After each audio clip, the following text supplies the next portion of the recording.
श्री गोपाळ कृष्ण भगवान की जय।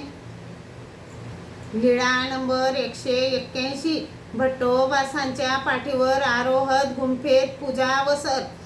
एके दिवशी सर्वज्ञांना रात्रीचा पूजा वसर झाला। जेवण झाले, गुन्हा केला, विडा घेतला, मग अंगणात गेले तेव्हा पिठासारखे पांढरे शुभ्र चांदणे पडले होते। सर्वज्ञ म्हणाले, चांदणे चांगले पडले आहे ना जीजी? हो जी। सर्वज्ञ म्हणाले, अशा चांदण्यात खेळायला चलता? भक्तजन म्हणाले, जीजी चलायचे तर चला, अजून काय?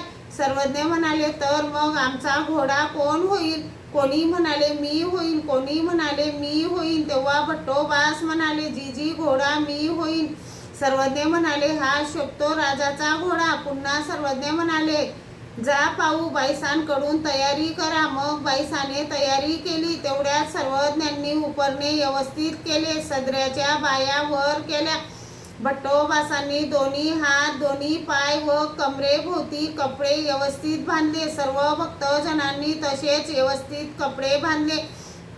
मग सर्वज्ञ भट्टोबासांच्या पाठीवर बसले। सर्वज्ञांनी श्रीकरात काठी घेतली, छिन्न पापीकडे जायला निघाले। मागे पुढे भक्तजन होते। तेव्हा रस्त्याने जात असता भट्टोबासांना अकृत्रिम आनंद यायला लागला।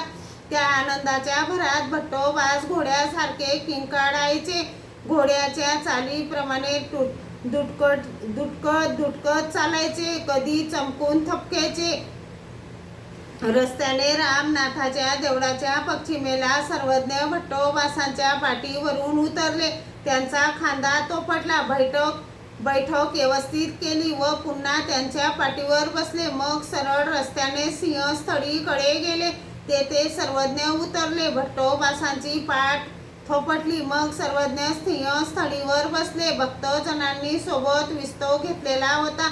गुंफेत दिवा लावला, गुंफा झाडून स्वच्छ केली। मग सर्वज्ञ गुंफेत आले। सर्वज्ञांना पूजा वसर झाला। संतोषाने शिंदोडे गव्हाणाहून दूध आणले। सर्वज्ञांना दुधाभाताचे जेवण झाले। गुन्हा केला, विडा घेतला, मग तेथे झोपले। श्री गोपाळ कृष्ण भगवान की जय।